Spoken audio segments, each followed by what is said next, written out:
പുതിയ പെയിന്റിംഗ് ആണെന്ന് തോന്നുന്നു. വിശ്വനാഥനെ കണ്ടില്ലല്ലോ എന്ന് ഞാൻ ആൽബർട്ട് അങ്കിളോട് പറഞ്ഞിരുന്നു. ഓ പ്ലീസ് സിറ്റ് ഡൗൺ. താങ്ക്സ്. ആ പോയിട്ട് തിരക്കുണ്ട്. ഇന്ന് നമ്മുടെ തോട്ടത്തിലെ തൊഴിലാളികളുടെ മീറ്റിംഗ് ഉള്ളതാ. എന്താ, എന്തെങ്കിലും പ്രോബ്ലം? നോ ഈ വിശ്വനാഥൻ മാനേജറായ ശേഷം അങ്ങനെ ഒരു പ്രോബ്ലം ഉണ്ടായിട്ടില്ല. ഉണ്ടാകാൻ ഞാൻ സമ്മതിക്കില്ല. പിന്നെ മാഡം ബോഡി ഗാർഡ്സിനെ അപ്പോയിന്റ് ചെയ്തെന്ന് കേട്ടു. അതിന്റെ വല്ല ആവശ്യമുണ്ടോ? നാൻസി കുഞ്ഞിനെ കണ്ണിലെ കൃഷ്ണമണി പോലെ നോക്കാൻ ഞങ്ങളൊക്കെ ഇവിടെ ഉള്ളപ്പോ പ്രത്യേകം 2 ബോഡി ഗാർഡ്സ്. വെറുതെ ഇരിക്കട്ടെ. അച്ഛങ്ങൾ പറഞ്ഞതുപോലെ ഇത് പഴയ കാലമൊന്നുമല്ലല്ലോ. വേറൊന്നും കൊണ്ടല്ല, നാൻസി മോളുടെ കാശ് അനാവശ്യമായി ചെലവഴിക്കാൻ താല്പര്യമില്ലാത്തത് കൊണ്ടാ. അവരുടെ ശമ്പളം, താമസം, ഭക്ഷണം ഇതൊക്കെ വേസ്റ്റില്ലേ? അത് മാത്രമല്ല, ആരാണ് എന്താണെന്നൊന്നും അറിയാതെ 2 പേരെ ഇങ്ങനെ ഒരു ഉത്തരവാദിത്വം ഏൽപ്പിക്കാന്ന് പറഞ്ഞാൽ, അങ്ങനെ വേണമെങ്കിൽ ഈ കുടുംബത്തോട് നന്ദിയും കൂറുമുള്ള വേറെ ആളുകൾ നമ്മുടെ എസ്റ്റേറ്റിലുണ്ടല്ലോ. വെറും കാവൽക്കാർ മാത്രമല്ല, സമയം കൊല്ലാൻ അപ്പോയിന്റ് ചെയ്ത 2 വിദൂഷകന്മാർ കൂടിയാണ് അവർ. അവരോട് സംസാരിച്ചിരിക്കാൻ എന്ത് രസാണെന്നറിയോ? നമുക്കൊരു ദിവസം കൂടാം, എന്താ? പിന്നെ ഞാൻ ഓക്കെ. കൃഷ്ണാനി വേഗ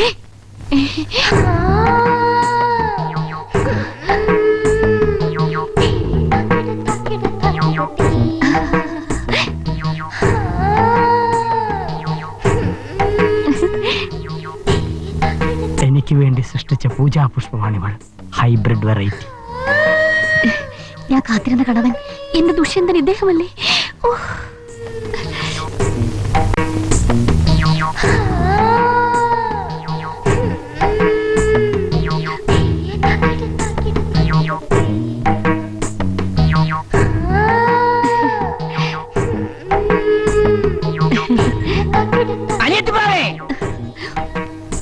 അയ്യോ, താൻ ആരാടോ? ഇന്ത്യയിൽ ആരും ഇന്ന് വരെ എന്റെ മുഖത്ത് നോക്കി ചോദിക്കാത്തൊരു ചോദ്യം. എന്നാ ഞാൻ ചോദിക്കുന്നു, ആരാടോ താൻ? പറയാം. താറ ലെവലിൽ നിന്നും ഹൈ ലെവലിലേക്ക് ഉയർന്നു വന്ന ഒരു വലിയ കുടുംബത്തിലെ അവസാനത്തെ കണ്ണികളാണ് ഞങ്ങൾ. ഞാൻ ഭീമൻ. കലയോടുള്ള ആക്രാന്തം കൊണ്ട് പിറന്ന മണ്ണിൽ തന്നെ അത് വളർത്തി വികസിപ്പിച്ചെടുക്കുകയാണ്. വികസിപ്പിച്ചോ? താനത് എന്നോട് പറയേണ്ട കാര്യമുണ്ട്. ഒരു അന്യപുരുഷന്റെ നിഴൽ പോലും വീഴാതെയാണ് ഞാൻ എന്റെ പെങ്ങൾ ചന്ദ്രലേഖയെ സംരക്ഷിച്ചു പോകുന്നത്. ഓഹോ, പെങ്ങളാണോ? നിങ്ങളാരാ? I M body guard. Body guard? Yes, I M body guard, guard of the body. എന്റെ ഡ്യൂട്ടി എന്താണെന്ന് തനിക്കറിയാമോ? എവിടെ?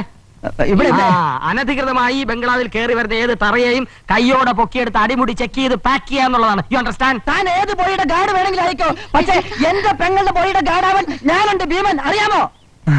പിന്നെ ഈ കണ്ണുകൊണ്ടുള്ള കഥകളുണ്ടല്ലോ, അതങ്ങനെ നിർത്തിയേക്ക്. നേലിലുണ്ടായാലുണ്ടല്ലോ ഈ 2 കണ്ണ് ഞാൻ കുത്തിപ്പിടിച്ചോളയും. വാരെത്തിപ്രാവേ. കണ്ണ് കുത്തിപ്പൊട്ടിച്ചാലും വേണ്ടില്ല, ഈ കണ്ണുകൾ അടിച്ചോണ്ടേയിരിക്കും. എന്റെ പൂജാ പുഷ്പത്തിനു വേണ്ടി അന്ധനാകാനും ഞാൻ തയ്യാറാണ്. ഒരു കാമാന്ധൻ റിഹേഴ്സൽ പോയിക്കളാൻ. ഈ ബൊക്കെ എനിക്കാണോ? തന്നേക്കോ. തരുന്നതിനും സാറ് വാങ്ങുന്നതിനും എനിക്ക് വിരോധമില്ല, പക്ഷെ സാറ് വെടി തീരും. അതെന്താ? ഇത് സാധാരണ ബൊക്കെയല്ല, ബോംബ് ബൊക്കെയാണ്. ഇതിനകത്ത് ടൈം ബോംബ് വെച്ചിട്ടുണ്ട്. സമയമാകുമ്പോ ഇത് പൊട്ടും. നിന്റെ തല ഭയങ്കര തന്നെ. സാറിന്റെ തലയ്ക്ക് നല്ല ഭംഗിയുണ്ട്. Thank you. ഈ ഡേഞ്ചറസ് ബൊക്കെ ഓപ്പറേഷൻ ഒന്ന് വിവരിക്കാമോ? ഓക്കെ. ഇത് നാൻസി ഫിലിപ്പിന്റെ മുറിയിൽ ഞാൻ വെക്കുന്നു. പൂക്കൾ ഇഷ്ടപ്പെടുന്ന നാൻസി ഇതെടുത്ത് മണപ്പിക്കുന്നു. നല്ല ധൈര്യം ഉണ്ടല്ലോ. മരണം സംഭവിക്കുന്നു, സ്വത്ത് മുഴുവൻ സാറിന് കിട്ടുന്നു. പകുതിയായിട്ട് ഞാൻ ദുബായിക്ക് പോകുന്നു. സാർ പോവുക പോകാതിരിക്കും, എന്തുകൊണ്ടും ചെയ്യുന്നു. Very simple. അതെങ്ങനെ? മനസ്സിലായില്ലല്ലോ. മനസ്സിലായില്ലേ? 50-50 അല്ലേ നമ്മൾ തമ്മിലുള്ള എഗ്രിമെന്റ്? ഓ, അങ്ങനെ പകുതി. എന്താ വാക്ക് മാറാൻ വല്ല പരിപാടിയുണ്ടോ? ഏയ്, ചോദിച്ചെന്നേ ഉള്ളൂ. അല്ല, കൃത്യസമയത്ത് പൊട്ടുമെന്ന് ഉറപ്പാണോ? ഉറപ്പാണ്. ഓഹോ, എന്നതിന് സമയങ്ങളുണ്ട. ഓപ്പറേഷൻ തുടങ്ങിക്കോളൂ. ബ്ലെസ്സിങ്സ്, അനുഗ്രഹം.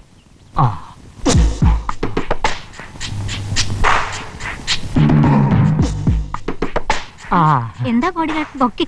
ഇത് അല്ല, ബൊക്കെ മാഡത്തിന്റെ മുറി കൊണ്ടുവയ്ക്ക. മേഡം കുളിക്കാണ്. എന്നാ കുളിമുറി കൊണ്ടുവയ്ക്കേ. അല്ല, കുളി കഴിഞ്ഞ് മുറി വരുമ്പോ കൊണ്ടുവയ്ക്കണം.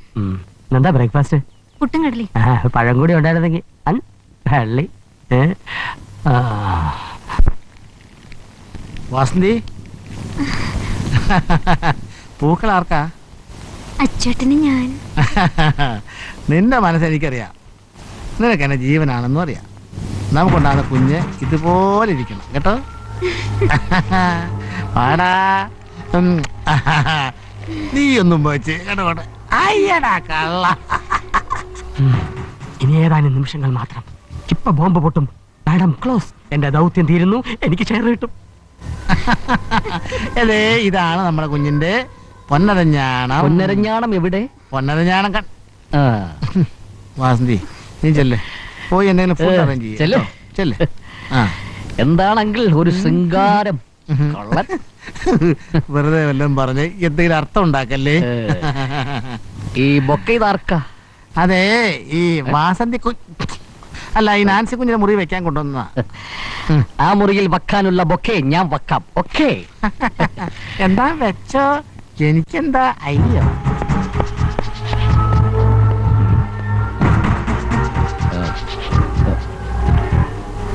ഈ ബൊക്കെ കൊടുത്തിട്ട് നാൻസിയോട് ഞാൻ എന്താ പറയാ? നാൻസി, ഇതാ ഒരു സ്നേഹ സമ്മാനം.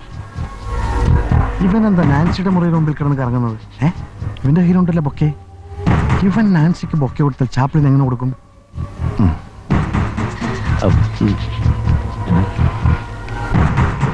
എന്താ ഇവിടെ? എന്താ ഇവിടെ? ഇവിടെ ഒന്നുമില്ലല്ലോ. നീ എന്താ ഇവിടെ? അത് പിന്നെ എനിക്കൊരു സെക്യൂരിറ്റി പ്രോബ്ലം ഇവിടെ ഫീൽ ചെയ്തു, അതുകൊണ്ട് നിൽക്കുന്നത്. സെക്യൂരിറ്റി അതെ. പ്രോബ്ലത്തെ എന്തിനാ ബൊക്കെ? ഇത് എന്റെ ഹൃദയ അല്ല ബൊക്കയാ. ഇത് നാൻസിയുടെ റൂമിൽ വെക്കാൻ. നാൻസിയുടെ പേരിൽ നീ വെക്കണ്ട. അയ്യോ അല്ല, എനിക്ക് വെക്കാനല്ല, സാറിന്റെ തന്നിട്ട് നാൻസിയുടെ റൂമിൽ വെച്ചിട്ട് ഞാൻ പോയിട്ട് അതെ സാറ് കൊടുത്താൽ മതി. പോയട്ടെ. ഓക്കെ. എന്തോ പ്രോബ്ലംസ് ഉണ്ട് ഇവിടെ. ദൈവമേ, മനസ്സ് വിചാരിച്ചതുപോലെ കാര്യങ്ങളെല്ലാം നടക്കണമേ. ഓ, അങ്കിൾ എന്താ കയ്യില്? ഒന്നുമില്ല, ഒന്നുമില്ല. എന്തോ ഉണ്ട്. ഹായ്, നല്ല ഫ്ലവേഴ്സ്. ഇത് എവിടുന്ന് കിട്ടി? ഇത് എന്റെ ഒരു friend birthday so present. Lovely flowers. ഇത് എനിക്ക് കിട്ടിയേ പറ്റൂ. ഇത് എനിക്ക് മാത്രമായിട്ടുള്ളതാണ്. അതൊന്നും പറഞ്ഞേ പറ്റില്ല, എനിക്ക് ഇപ്പൊ കിട്ടിയേ പറ്റൂ. മോൾക്ക് ഞാൻ വേറെ ഒരെണ്ണം അറേഞ്ച് ചെയ്ത് തരാം. ഇതിൽ നല്ല ഫ്ലവേഴ്സ് എനിക്ക് ഇപ്പൊ കിട്ടണം. ഇപ്പൊ തന്നെ കിട്ടും. ഉടനെ കിട്ടണം. ഉടനെ കിട്ടും. ആ, ചേടാ, ഇതിൽ തന്നെ ബോംബ് വെച്ചാൽ മതിയായിരുന്നു. ഈ ചാപ്ലിൻ അവിടെ പോയി കിടക്കുന്നു.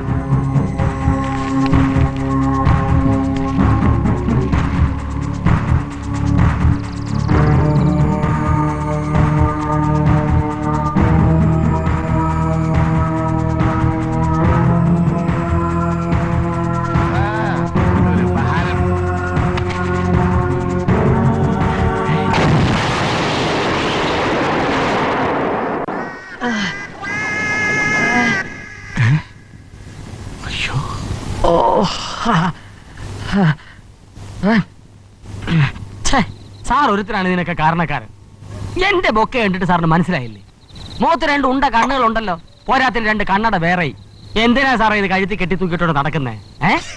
അല്ല, പുള്ളി പുള്ളി. ഈ ഒരെണ്ണം ദൂരെയുള്ളത് കണ്ടുപിടിക്കാൻ, ഈ രണ്ടാമത്തേത് അടുത്തുള്ളത് കണ്ടുപിടിക്കാൻ. ഇതെന്തിനാണെന്ന് പറയാമോ? ഇത് രണ്ടും എവിടെയാണെന്ന് കണ്ടുപിടിക്കാൻ. മിടുക്ക. ഇങ്ങനെ ഒരു ബുദ്ധിമാനെയാണല്ലോ ഞാൻ ഈ ദൗത്യം ഏൽപ്പിച്ചു വിട്ടതെന്ന് ആലോചിക്കുമ്പോൾ അഭിമാനം തോന്നുന്നു. രോമാഞ്ചം. Thank you sir. എഴുതേക്കണം. അവന്റെ ഒരു ഒടുക്കത്ത് ബൊക്കെ ഓപ്പറേഷൻ. ഇതിങ്ങനെ ഒരു കോപ്പ് ഓപ്പറേഷൻ ആവുമെന്ന് എനിക്ക് നേരത്തെ അറിയാമായിരുന്നു. സാറിന് എങ്ങനെ അറിയാം? സാറ് ത്രികാലജ്ഞാനിയാണോ? വായറക്കണ മരക്കെഴുതേ. എനിക്കറിയാമോ ആ ബൊക്കെ ഈ ബൊക്കെയാണെന്ന്. ഞാൻ കരുതി ഈ ബൊക്കെ വേറെ ബൊക്കെയാണെന്ന്. ഇപ്പോഴല്ല മനസ്സിലായി നിന്റെ ബൊക്കെയാണ് ആ ബൊക്കെയെന്ന്. ഏതായാലും എന്റെ ബൊക്കെ ഹാഫ് ബോയിൽഡ് ആയി. ഇനിയിപ്പോ എന്താ ചെയ്യാ? വേറെ പദ്ധതികൾ ആലോചിക്കാം. ആലോചിച്ച സോ പഠിച്ചു. വേണ്ട വേണ്ട വേണ്ട, ഒരു പദ്ധതി പരമുള്ള. പദ്ധതി തന്റെ